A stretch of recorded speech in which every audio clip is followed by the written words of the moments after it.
Fucking Breaking Bad, huh? Season 5 premiere Sunday at 10 p.m. on AMC. Bryan Cranston. Right. There he is. How are you, Bryan? There he is. Oh, my God. You know what? I'm so psyched. Guess what? Anne's seen a couple episodes. I haven't. I have been privy. He was to privy. The first not all of us privy. 2 episodes. Really? And let me tell you something. The second the first one came on, I'm like, yes, finally. Because, you know, that long wait between seasons, it's not easy for us. How long was the wait? No. We don't know how this goes, so we have to wait. But how long was the wait in between seasons? A year. Like a year. That's doable. Full calendar year. It's That's a year. That's doable. Some of these. Crazy. What about The Sopranos and The Wire? They got a little longer than a year. The Sopranos would be 16 months, sometimes 18 months. Brutal. Listen, I brought a little something for you guys. So you don't. If you wait a year, you can still. I have a little. I would love some of your a little teenth of our product. Some of your product, my friend. That's wonderful. Oh man! Wow, you got actual product. You got actual product. Nice. It's rock candy. Oh, that is. I'm keeping. Are you gonna eat it? You can call it rock candy if you want. I'm gonna smoke it. That's the good stuff. What did I see you in recently? You were in something else, weren't you? You in a film recently? Yeah, I have a couple things out. I have Rock of Ages, that's out now, and also Madagascar 3, You Have My Voice. Oh, really? I play the Russian tiger. Man, Listen to me. Yes. You're not circus animal. Your kids will love it. I got a kid. Perfect. We talk about how, with guys that come in that do cartoon voices, how just printing money that is. It is the best. You roll out of bed, literally. You don't even have to wipe the sleep out of your eyes. It's like you have a cup of coffee in one hand, and you're like, what? Okay, is that? Bigger. Good. All right, next. How did they know you could do Russian? Did they say we need you to do Russian, or you just made them Russian? They kind of asked me to do it and said, "What characters would you be interested in? Here's a Russian tiger. Here's this guy and that guy." And I said, "How about the Russian tiger? That sounds fun." You did sound like this. I'm like this. Hey, comrade. That's good. Very KGB, old school Soviet Russian, and a little like a tiger growl to it. So I go, listen to me. Oh yeah, oh, shit. Yeah, that's pretty good. I can see that animated. You ever see Yakov Smirnoff down there in Branson, Missouri? I haven't seen. Apparently, he's got magnetic dinner trays and genuine linen napkins. That would be lovely, wouldn't it? Vegetable medley. You might want to look it up online. It's something going on down there. It's a great video to check out if you want to laugh. That whole city's a cult. Yeah. Well, Breaking Bad. When is it premiere? Because I already saw premiere Sunday at 10 p.m. on AMC, and we love AMC. Very excited. Right. And we love Dish Network. We love them all. Now, last time, love everybody. We don't love Dish. They cut us out. That's right. See, I'm with Bryan Cranston. Why'd they cut Someone has to take his side. Without getting too far into it, and I really don't know. There is a huge settlement that came down a little while ago against Dish and for our parent company at AMC, and so it feels a little punitive that they're trying to punish AMC networks. They're just cutting them all off. Cutting them off. Yeah. Oh, wow. So Walking Dead, Mad Men, all that is all gone. No, isn't that bad for Dish? No one wants to see those shows, Jay. That's not true. They don't really want to see those. But they're sponsored. It's got to play the side of the sponsor. What are you going to do? I just do the live reads. And we're desperate, sir. Are you? Not really. Now, last time you were in, you were talking about Walt and how you were getting really, really over the deep end. And very, very bad. And I'm seeing this happen with the first 2 episodes I saw. No spoilers. Don't worry, people. You don't have to change the channel here. I'm not going to say anything. But you are taking this to a very extreme level, and it doesn't look like it's going to end well. I'll just say that. Well, it is called Breaking Bad. Yeah. Not Breaking Good. No, not Breaking Good. I mean, it is going dark. From the beginning, we knew that it was going to go this way because our creator, Vince Gilligan, and the Lord Jesus Christ, said that he wanted to take a guy who was a really nice guy, a good guy, and take him from Mr. Chips to Scarface. So we knew the trajectory. I just didn't know how deep and dark it would actually go for this guy. Yeah, just a complete disregard for anyone else but you and apparently your immediate family, but even your wife on the show is starting to look at you like this is a monster. Yeah. And she doesn't even know the half of it. I know she doesn't. It gets really bad. She doesn't need to know. And who's going to tell her? You going to tell her? I'm not saying a word. You go about your business, Mr. Science Teacher. The thing that's so interesting about this is that I think, certainly men, but any human being is capable of getting this dark, given the right set of circumstances. I'm telling you, I think it's possible. What's happened to Walter White is that he's been seduced. Never before in his adult life has he had money, has he been able to intimidate any other man ever. Just a mild-mannered science teacher, yeah. He was invisible to everybody, even himself. And all of a sudden, through these set of circumstances, he finds himself. He finds his power. And yeah, he's preening now. He's a peacock. But it's better than feeling numb. You know, so if you told him you can have an extraordinary 2 years to live or the absolute most boring 20 years to live, what would you do? And it's like, I'm not so sure. There's a lot of desperation and depression involved in, you know, that kind of desperate life. Yeah. The transformation has been done so well that it's believable. That's the amazing part. Over the course of all the seasons, you have gone from just the invisible science teacher to a drug kingpin, for the most part, and the whole transformation has been very realistic because it didn't. There wasn't any one moment that kind of made it happen. It's just all these things came together over time. I think that's what Breaking Bad does well, is that it uses the medium the way it should. It's like your show. You use the medium the way it look at us, see? You do. You use the medium the way it should. It's immediate, it's current, it's funny, it moves quickly. Yeah. Breaking Bad would not make a good movie because there are too many elements that would have been necessary to cut out in order to make it an hour and a half to 2 hours. And you'd look at it and say, how did this guy become this? He was it's too truncated. There's too many leaps.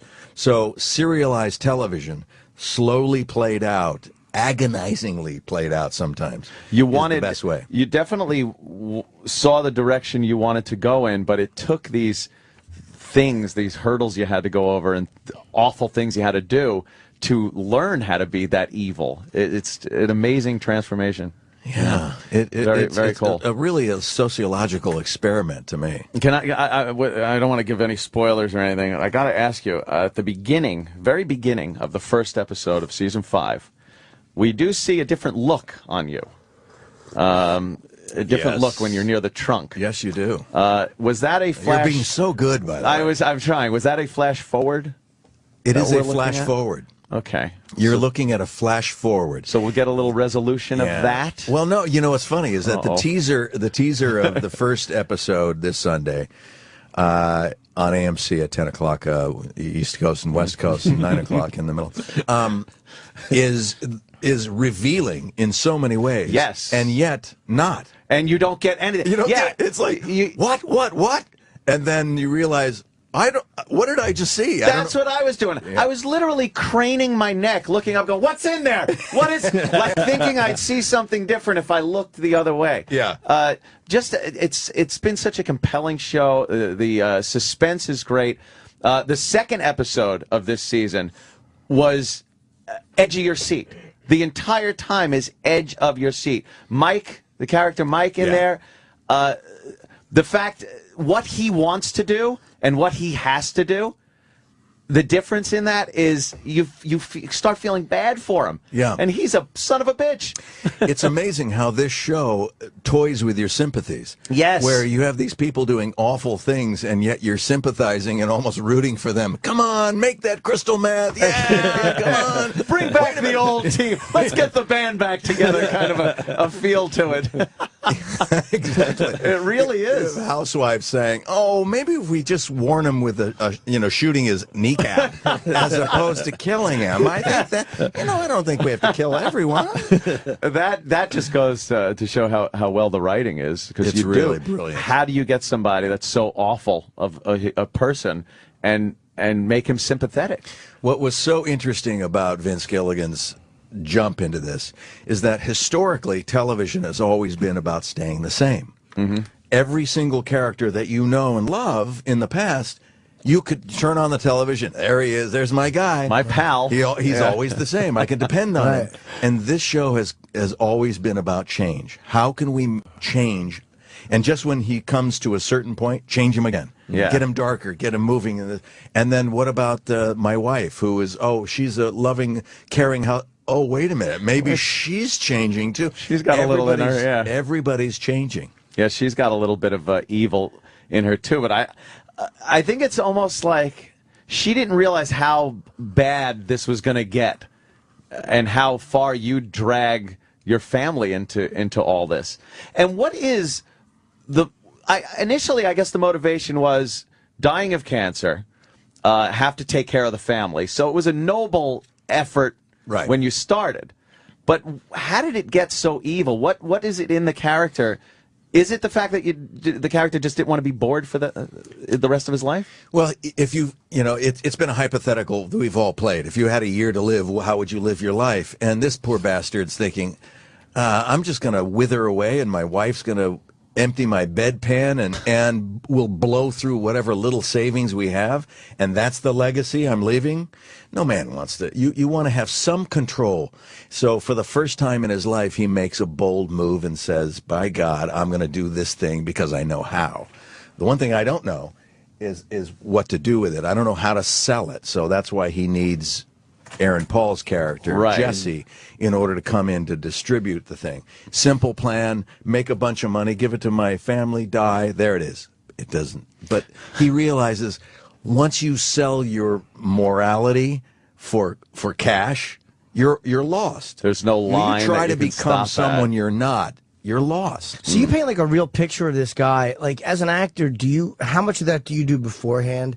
Or how much of it do you do just from the script? Or do you actually, will you go home and think like, who is this person? Or what?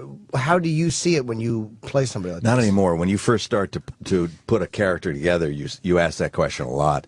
Where is he from? In fact, most actors, including myself, will do what's called a backstory. You'll write your own backstory. His education, where he was raised, teachers, things like that. That just helps fill in the blanks for you. And some of it may come to fruition. Some of it may never be known except to you. But you start doing that so you have more anchor points. The more that an actor knows about a character, it gets inside of him or her, and you feel more comfortable in how you portray it. After a certain point, I don't have to think about it anymore. I just live it. I slip into his wallabies, put on the glasses and the chinos, and I go, there you are. Well, how much different of a guy is he from you?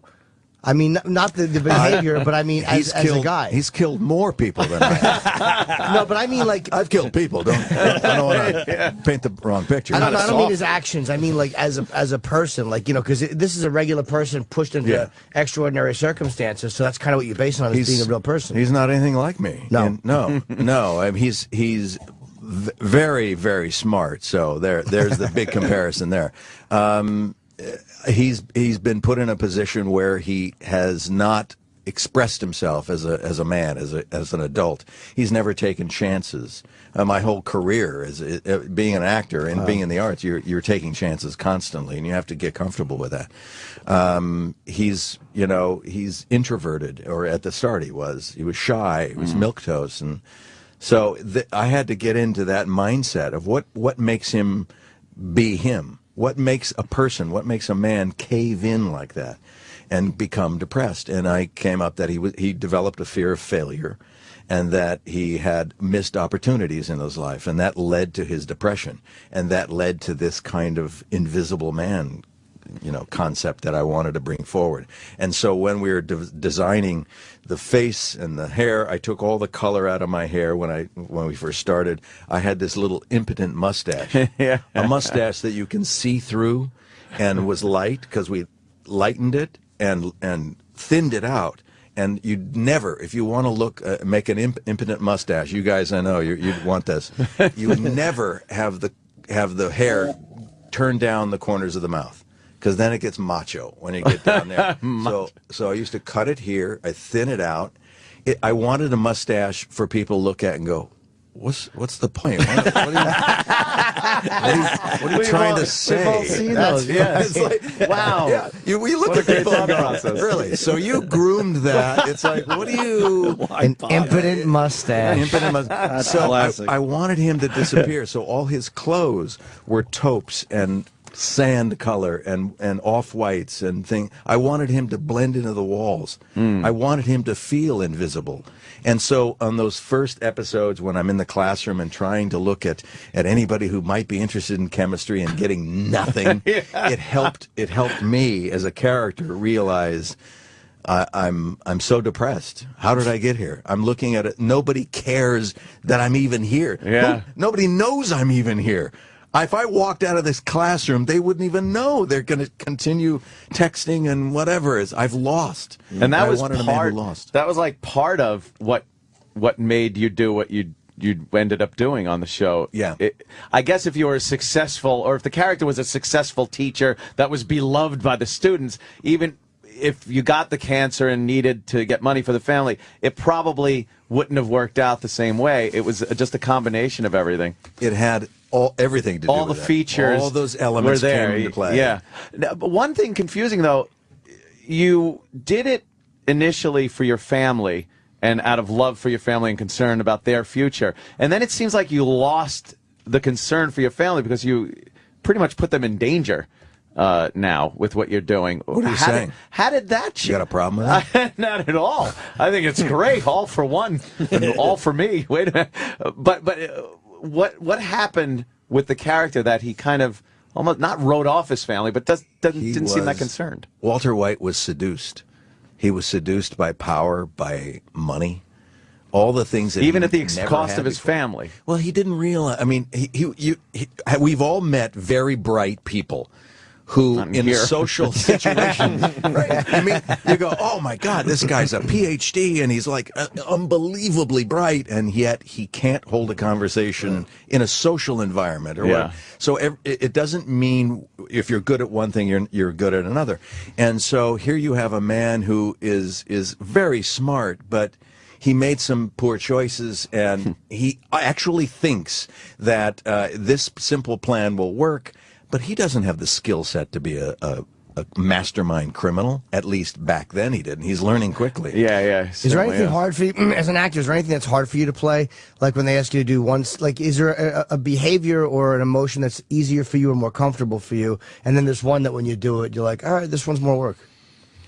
Any given emotion, I don't know. Yeah, if you're asked to play some fast talking kind of guy who is authority on something, you have a lot of research to do, because you have to really delve into that and know what you're talking about, because it's coming out of your mouth so much faster than you ever thought. My guy on Drive, that movie Drive, was kind of that way, where he talked too much, he spoke too much. So I had to just get back into the garage and just get my head into that, that grease monkey kind of mentality, and pick up a wrench and figure out things, and because I ad-libbed a lot in that film, and it was a lot about cars and things like that. Yeah. Do you give yourself something to do? Like a lot of great actors will do that. Like they'll always be doing something like normal, like whether it's eating or just doing something like Pacino with his hands. The people like there's these little weird things that actors do that I think is so interesting, just to feel like it's real life. It gives actors a handle, something to hold on to. If you're just standing there, it doesn't always feel the most comfortable. So if you're actually doing something and peeling a potato or something, anything, it basically makes the actor a little distracted in an activity, which is a good thing. See, I never know it's a running joke on this show, but I don't. When I'm just standing there, like if they said in every scene like that I've ever, like, we need you to just dump salt on something, like if there was slugs in every scene, I'd be fucking amazing. But when you just have to stand there, like walk into a room and make a proclamation, I stiffen up, and I literally don't know.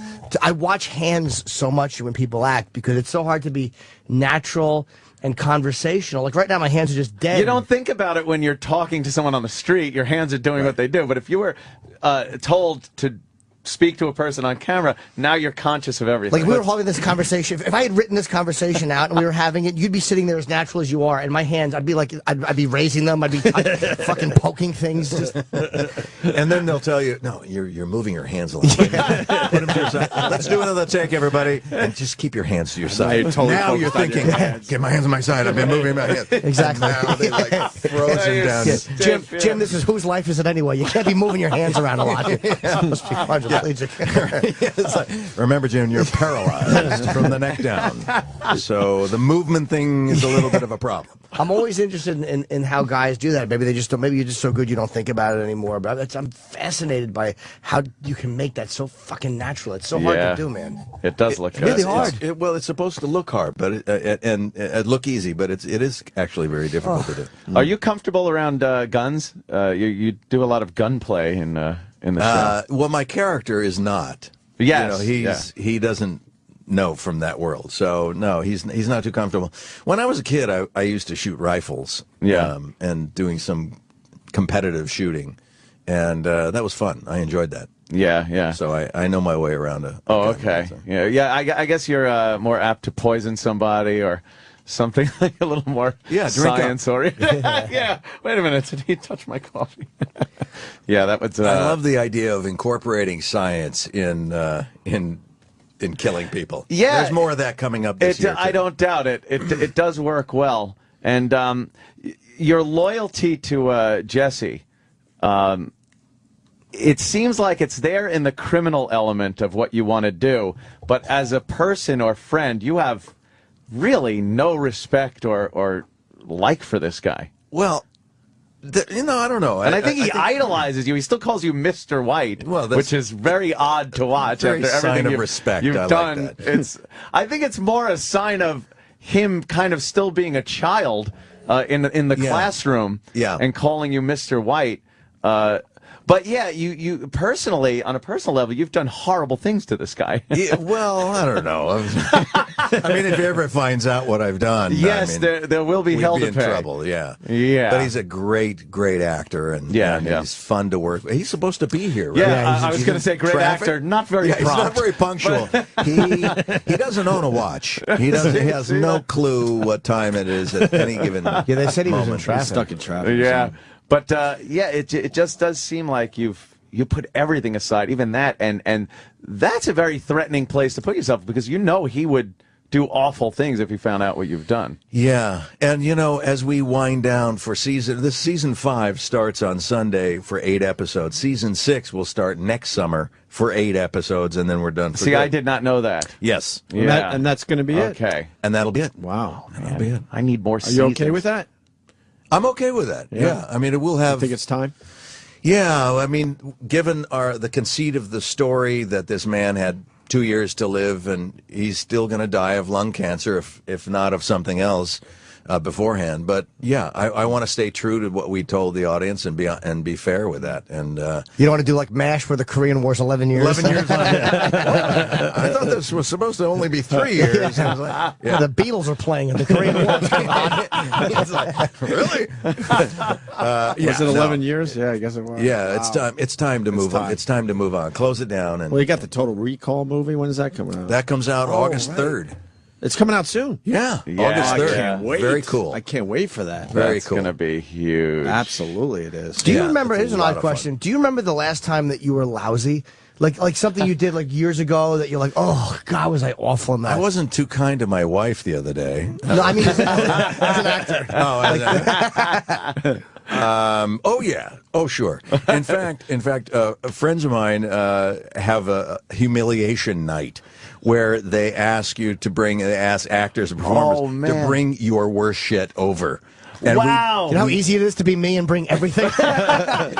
No, and see, that's it. You have to call through that and say, this is the worst I've ever been. What a great idea it is. And you drink. You're drinking all night long, and you're laughing at everyone else's horrible performances. Great. It's great. You're just ripping each other completely. We've had some of the stand-ups come in, and we played some of their early material and some of their videos, and we've actually, we played shit that we've done on the air when we were first on the radio. Just happy to be there. That's right. 5 minutes after the big hour, 5 o'clock here. Just embarrassing. Yeah. But that's got to be pretty nerve-wracking, just sitting there with your friends goofing on your work. The last time we did it was with Seth MacFarlane. He was over, and we were drinking, and he did an on-camera thing on Star Trek, the TV series, and he was really stiff and in the background, and he was doing it and marching. It looked like he had something stuck up his ass. It was funny, so funny. It is embarrassing to watch, though. Even though you're getting laughs from your friends, it really is on some level like, oh, God, is that rough? What did you bring?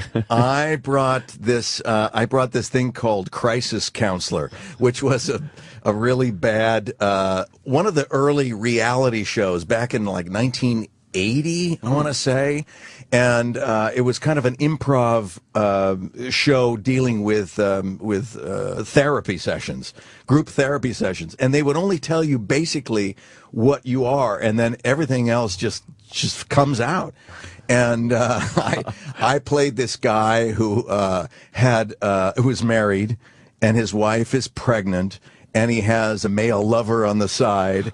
And I was told, you need to make this right on the show. You just need to say, what's wrong with this? And I went, really? That's what and so my arguments were, well, I don't know. I just, she was a little sick, so I thought I'd step away, have myself a lover. Were you playing it up like that? Not unlike any other guy would do. Go get yourself a male lover. When your wife is pregnant, right? And it's like they're looking at me like, "What? You're such an ass!" And so everybody else on the panel was throwing daggers at me, and I'm trying to this weak argument. Anyway, we had a blast. They carved me up quite a bit on that one. Do you know how? I guess back then you'd never thought this would end up for public consumption, but all this stuff can be found on YouTube and stuff. Everything's available. And back then it was like, all right, that's gone forever. It's never going to see the light of day. It'll never surface. And here you go. There it is. Oops. Yeah, that's. Yep. They're telling us you have to leave. They're telling us that you have to. So Bryan, Cranston, Aaron Paul is in traffic.